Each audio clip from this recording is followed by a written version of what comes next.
Morning, मैं Rahul Yadav Rahul Educare में आपका स्वागत करता हूं। बच्चों, हम लोग क्वाड्रिलेटरल चैप्टर पढ़ रहे थे क्लास 9 के, ठीक है। तो वहां से हम लोग जब आगे बढ़ रहे थे तो उसमें हमने जो थ्योरम था उसको पूरे अच्छे से देख लिया था, सारे थ्योरम हम लोग सॉल्व कर चुके थे। अब बारी हमारी किसकी है? अब बारी है एक्सरसाइज की 8.1 जो एक्सरसाइज है उससे हम लोग सॉल्व करते हैं, ठीक है। तो इसमें आपको देखिए पहला क्वेश्चन दिया गया है कि the angle of quadrilaterals are in ratio 3, 5, 9 and 13। ये आपको रेशियो दे रखा है। तो जैसे आपका ये ट्रायंगल दिया है, सॉरी क्वाड्रिलेटरल दिया है, मान लीजिए इसको हम लोग मान लेते हैं ए बी सी और डी, ठीक है। उसके बाद जब भी आपको कभी रेशियो में दे दे तो पहले उसको किसी वेरिएबल के साथ आपको एज्यूम कर लेना चाहिए, ठीक है। क्यों एज्यूम करना चाहिए? जैसे मान लीजिए कि अगर मैं कहूं कि हमारा 1:2 का कोई चीज रेशियो है, तो 1:2 का मतलब ये भी हो सकता है ना आपका कि 4:8 हो, इसको भी तो हम लोग 1:2 कहेंगे, कैंसिल करके देख लीजिए, ठीक है। अगर मैं कहूं कि ये 12:24 हो, इसको भी हम लोग 1:2 कहेंगे। यानी 1:2 क्या होता है? 1:2 हमारा सबसे सिंपलेस्ट फॉर्म होता है। बस समझ में आया? तो हमको क्या है, और वो कंफर्म नहीं है कि वो कितने का है, सिंपलेस्ट फॉर्म में हमेशा जरूरी नहीं होता है, तो ये आगे भी हो सकता है। यानी कि हमको ये सिंपलेस्ट फॉर्म में 1:2 है, लेकिन अगर हमको 1/2 करना हो, यानी कि आधा आधा कोई कहीं पे चीज़ें बांटनी हो, तो हम ये भी तो कर सकते हैं। हमारे पास टोटल 12 चीज़ें हैं, कोई भी ऑब्जेक्ट हमारे पास 12 है, एक को 4 एक को 8 ऐसे बांट सकते हैं कि नहीं बांट सकते हैं, ठीक है। जरूरी तो नहीं कि हमारे पास सिर्फ 3 ही हो कि एक को 2 दे दे और एक को 1 दे दे। बस समझ में आ रही है? इस वजह से हम क्या करते हैं कि इसमें जरूर कुछ न कुछ मल्टीप्लाई हमको करना पड़ता है, जिसकी वजह से हमारे पास क्या होगा, जैसे इसमें अगर हम 4 से मल्टीप्लाई कर दें और यहाँ के हिसाब से बात करें तो इसमें 12 से मल्टीप्लाई कर दें, तो ये जो सेम नंबर हमारा दोनों जगह मल्टीप्लाई होने वाला होता है, ये ऐसे केसेज में हमें पता नहीं होता है, होता तो है बट पता नहीं होता है। जब यहाँ पे पता नहीं होता तो इसीलिए हम लोग क्या करते हैं, एक वेरिएबल मांगते हैं, बाद में उस वेरिएबल की वैल्यू निकालते हैं और फिर जाके यहाँ पे पुट कर देते हैं। बस समझ में? इसलिए कभी भी अगर आपको क्वेश्चन दे दे ऐसे रेशियो में कभी दे दे, तो आप डायरेक्टली ना करके उसको एक वेरिएबल के साथ एज्यूम कर लीजिएगा, ठीक है। तो यहाँ पे आप लिख लीजिएगा, लेट सॉल्यूशन आप करते हैं, लेट एंगल ए बराबर 3x, angle B 5x, angle C 9x और एंगल डी 13x। हमने इसको मान लिया, एज्यूम कर लिया जो रेशियो था। जैसे हमने कह दिया कि ये आपका 3 का है, तो ये हमारा 3x हो गया, ये हमारा 5x हो गया, ये हमारा 9x हो गया और ये हमारा 13x हो गया। बस उनमें तो ऐसे करके हमने एज्यूम कर लिया, ठीक है। कभी रेशियो मिले तो आप बस इतना समझिए कि उसको पहले एज्यूम कीजिए, बाद में क्वेश्चन के बारे में आप सोचना शुरू कीजिए, ठीक है। उसके बाद ठीक है, तो देखिए हमने इसको माना है और मानने के बाद हमें कभी भी इस चीज को, कॉन्सेप्ट को हमेशा याद रखिएगा कि कभी भी रेशियो दे दे तो आप हमेशा क्या करेंगे, उसको एक वेरिएबल के साथ मान लेंगे, उसके आगे ही आप कुछ सोचने की कोशिश करेंगे, ठीक है। अब जैसे हमने इसको माना तो अब हमें एक चीज और पता है कि हम लोग क्वाड्रिलेटरल के जो एंगल का सम होता है वो कितना होता है, 360 होता है कि नहीं? तो ये 360, देखिए अगर किसी कोई बच्चा ऐसा होगा कि जो नया होगा अभी, तो वो पहले प्लेलिस्ट में जाए और प्लेलिस्ट में वहाँ पे जाके क्लास 8 की प्लेलिस्ट पड़ी हुई है जिसमें क्वाड्रिलेटरल लिखा हुआ है। वो भले ही क्लास 8 की प्लेलिस्ट में है, लेकिन वो आपके लिए वो बेसिक कॉन्सेप्ट है पूरे क्वाड्रिलेटरल का, ठीक है।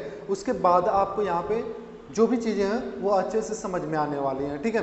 तो यहाँ से देखिए जब हम लोग आगे करते हैं तो इतना हमें पता है कि जो क्वाड्रिलेटरल होता है उसके सारे एंगल का सम कितना होता है, 360। तो लिख देंगे, since we know that sum of all angles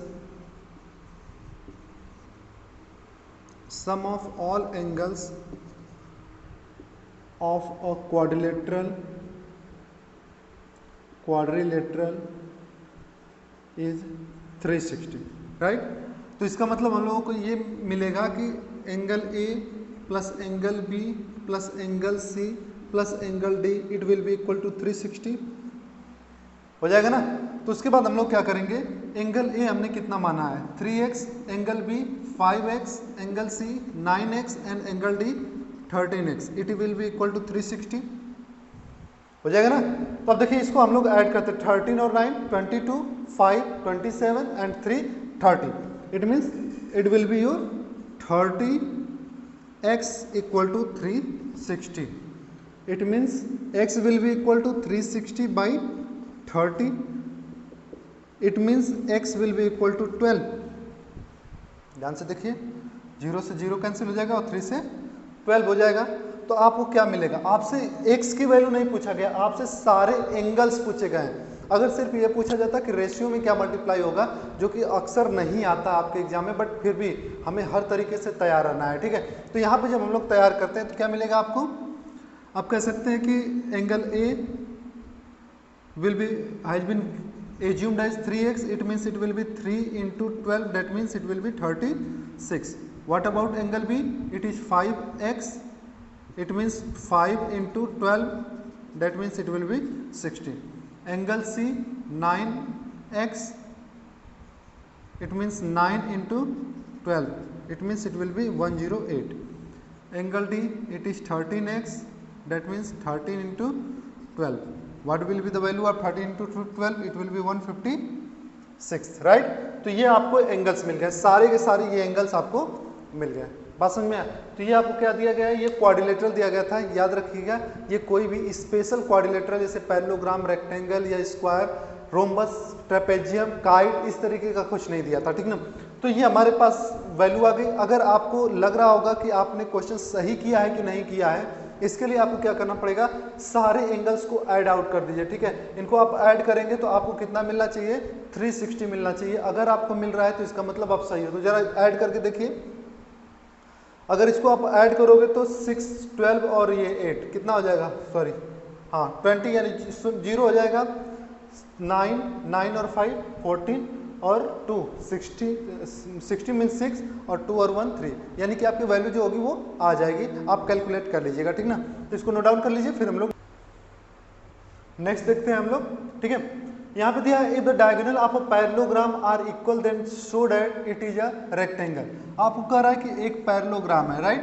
late this is your parallelogram, name it ABC and D, okay. आपको गिवन में क्या है, ध्यान से देखिएगा। आपको कह रहा है in parallelogram ABCD AC equal to BD। ये जो डायगोनल आपको दिया गया है ना, ये इक्वल होता है, ठीक है। डायगोनल जो है वो क्या है? इक्वल है। तो आपको ये प्रूव करना है कि ये रेक्टेंगल है। बस समझ में आया? तो देखिए, पैरेललोग्राम और रेक्टेंगल में दो डिफरेंस होता है। पैरेललोग्राम की सारी प्रॉपर्टी रेक्टेंगल के साथ होती है, बस फर्क इतना होता है कि जो पैरेललोग्राम होता है और रेक्टेंगल में, पैरेललोग्राम में जो डायगोनल होता है वो जरूरी नहीं है कि वो इक्वल हो, लेकिन रेक्टेंगल में इक्वल होता है, ठीक है। दूसरा अंतर यहाँ पे ये होता है कि जो सारे एंगल्स इसके होते हैं वो सारे के सारे क्या होते हैं? 90 डिग्री के होते हैं, जबकि पैरेललोग्राम में ये संभव नहीं। संभव का मतलब जरूरी नहीं है। बात समझ में आया? तो दो डिफरेंस है, डायगोनल इक्वल और 90 डिग्री का, ठीक है। एंगल होना चाहिए। डायगोनल तो उसने इक्वल दे ही दिया, यानी हमको क्या प्रूव करना है? हमको प्रूव करना है कि अगर एंगल इसके 90 हम प्रूव कर लें तो इसका मतलब रेक्टेंगल हो जाएगा। बात समझ में आ रही ना, कि हमको चलना कैसे, ये सोचना सबसे ज्यादा जरूरी है कि हम चलेंगे कैसे, क्या इसमें ऐसा करें जिससे हम अपने लक्ष्य तक पहुंच जाएं। तो हमको प्रूव तो वैसे क्या करना है? प्रूव हमको करना है कि ABCD इज अ रेक्टेंगल, हमें ये प्रूव करना है। बट हम लोग क्या देखेंगे? हम लोग ये देखेंगे कि हमारा एंगल 90 का कितना है, क्योंकि जैसे दो ही अंतर है, डायगोनल इक्वल और एंगल 90 का। डायगोनल इक्वल आपको दिया हुआ है, यानी एक ही रास्ता आपके पास बचता है, क्या? 90 का। तो आप इसको करेंगे प्रूफ में, क्या करेंगे? In triangle ABD and triangle BAC। देखिए ट्रायंगल को ध्यान से, ABD, ये वाला ट्रायंगल आपको दिख रहा होगा ऐसे, ये वाला और ये वाला दिख रहा है ना। इसमें देखिए ये वाला जो साइड होगा वो इसके इक्वल होगा, क्योंकि पैरेललोग्राम दिया है और पैरेललोग्राम में अपोजिट साइड्स क्या होती हैं? इक्वल होती हैं। तो इसका मतलब ये इसके इक्वल होगा। ये AB जो है ये आपको कॉमन दिख रहा है, जो कि दोनों में है, दोनों में है तो इक्वल होगा ही होगा। और ये तीसरा जो डायगोनल है इसको भी इसने कह दिया है कि क्या है? इक्वल है। यानी कि तीन चीजें हमको मिल गई, कॉन्ग्रुएंट प्रूव हो जाएगा, होगा कि नहीं? अगर फिर से मैं कह दे रहा हूं, अगर आप नए हैं तो पहले पीछे की वीडियोज आप अच्छे से देख लीजिए। आप जब उसको अच्छे से समझ जाएंगे तब यहाँ पे आपको क्वेश्चन सॉल्व करने में आसानी होगी, ठीक है।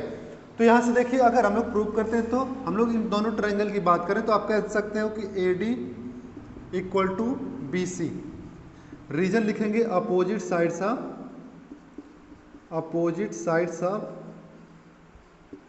अ parallelogram, opposite sides of a parallelogram, इसलिए इक्वल हो गया। आप कहोगे कि AB इक्वल टू BA, ये आपका क्या है, ये आपका कॉमन हो जा रहा है, ठीक है।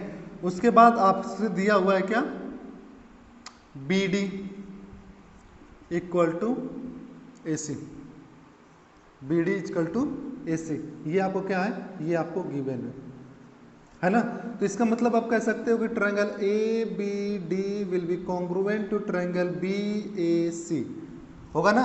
रीजन क्या होगा, बाई साइड कॉन्ग्रुएंसी। बात समझिए। अब हमने कर लिया, इसको करने से हमको क्या मिला, हमें मिला by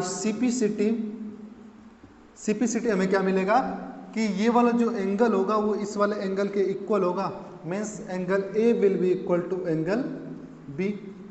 late this be question number 1, होगा ना, क्योंकि करस्पॉन्डिंग जो होता है हमारा CPCT का मतलब क्या होता है, corresponding part of congruent triangle. तो अगर इस ट्रायंगल के सामने वाले एंगल की बात करें और इस ट्रायंगल के सामने वाले एंगल की बात करें तो दोनों आपस में क्या होंगे, CPCT की वजह से इक्वल हो जाएंगे, ठीक है। यानी एंगल A जो होगा वो एंगल B के क्या होगा, इक्वल होगा, ठीक है। उसके बाद नाउ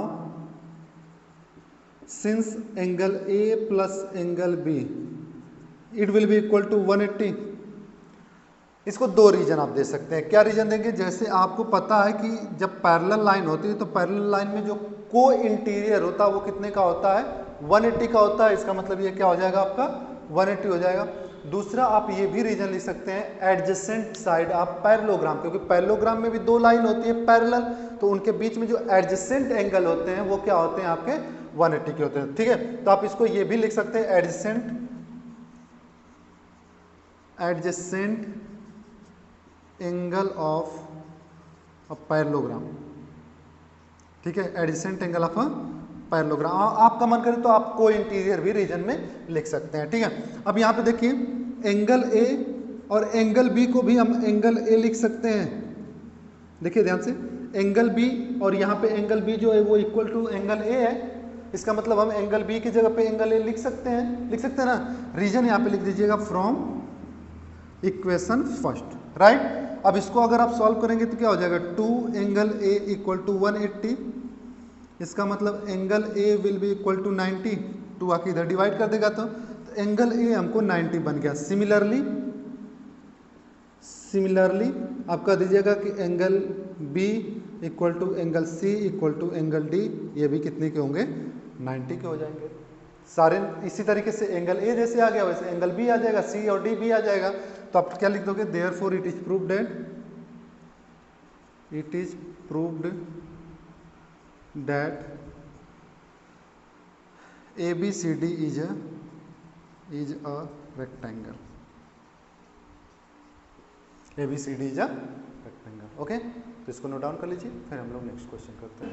कर I show that if diagonal of a quadrilateral, एक क्वाड्रिलेटरल दिया है, ठीक है। मान लीजिए आपको ABCD क्या दिया है, एक क्वाड्रिलेटरल दिया है। कह रहा है कि ये जो डायगोनल्स हैं इसके वो बाइसेक्ट तो कर रहे हैं लेकिन 90 डिग्री पे बाइसेक्ट कर रहे हैं, यानी कि ये वाला इसके इक्वल है, ये वाला इसके इक्वल है, बट ये जो है ना, ये वाला, ये सब के सब 90 डिग्री पे है, ठीक है। ये आपको क्या है, गिवन है। तो गिवन में लिख लीजिएगा इन क्वाड्रिलेटरल ABCD, ठीक है, AC equal to AC and BD bisect each other at O,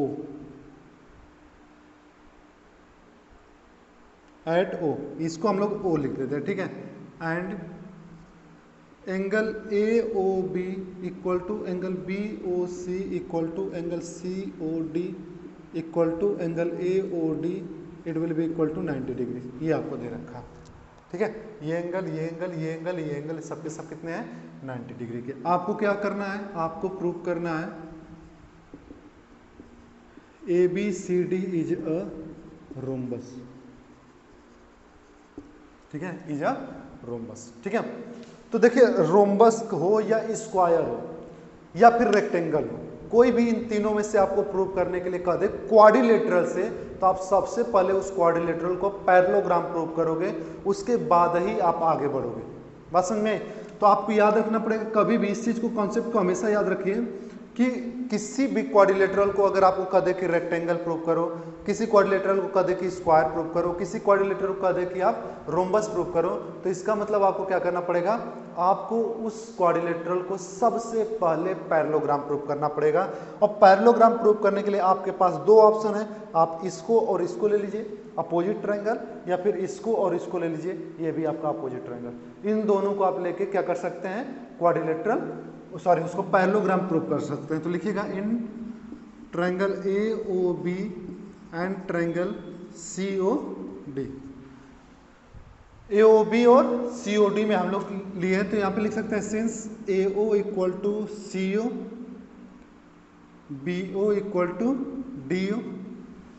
देखिए ध्यान से, ये वाला इसके इक्वल, ये वाला इसके इक्वल, इसको आप लोग लिख सकते हो गिवन, ये भी आपका हो जाएगा गिवन। आपका मन करे तो आप ये भी लिख सकते हो since diagonals are bisecting each other, ठीक है।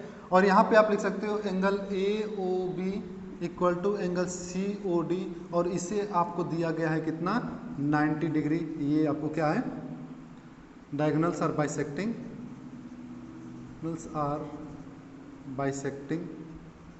परपेंडिकुलरली, बस समझ में, ये परपेंडिकुलरली बाइसेक्ट कर रहे हैं। अगर आपको ये नहीं भी दिखाना था तो आप वर्टिकली अपोजिट भी लिख सकते हैं, बस समझ में, क्योंकि ये वर्टिकली अपोजिट से भी क्या हो जाएगा, इक्वल हो जाएगा, ठीक है। तो आपकी मर्जी, आप जो रीजन लिखना चाहें, लेकिन इस चीज को ध्यान रखिएगा, वर्टिकली अपोजिट लिखते समय आपको 90 नहीं शो करना होगा, ठीक ना। अब देखिए, तो इसका मतलब हम कह सकते हैं कि triangle AOB is congruent to triangle COD by the reason of side angle side, ठीक है। तो बाय CPCT हम कह सकते हैं कि AB जो है इक्वल होगा CD के, जाहिर सी बात है इसके सामने वाला ये वाला जो एंगल होगा, साइड होगा सॉरी, वो इसके साइड के सामने के इक्वल होगा कि नहीं होगा, बात समझिए, होगा ना। उसके बाद and angle OAB will be equal to angle OCD। देखिए ये वाला जो होगा वो इसके इक्वल होगा, ठीक है, but they are alternate interior angles. वो क्या है, अल्टरनेट इंटीरियर एंगल्स है। अल्टरनेट इंटीरियर एंगल्स अगर इक्वल होगा तो इसका मतलब आप कह सकते हो कि AB जो होगा वो पैरेलल टू CD होगा। ये हमारा दूसरा इक्वेशन, ठीक है। हम थ्योरम प्रूव करके आए हैं कि किसी भी क्वाड्रिलेटरल का अगर साइड, अपोजिट साइड इक्वल होगा और पैरेलल होगा तो वो पैरेललोग्राम होगा। देखिए अपोजिट साइड से हमने इक्वल दिखा दिया, अपोजिट साइड से हमने पैरेलल भी दिखा दिया। इन दोनों इक्वेशन के हिसाब से हम कह सकते हैं कि ABCD हमारा क्या है, पैरेललोग्राम है। तो लिख दीजिएगा from first and second it is proved that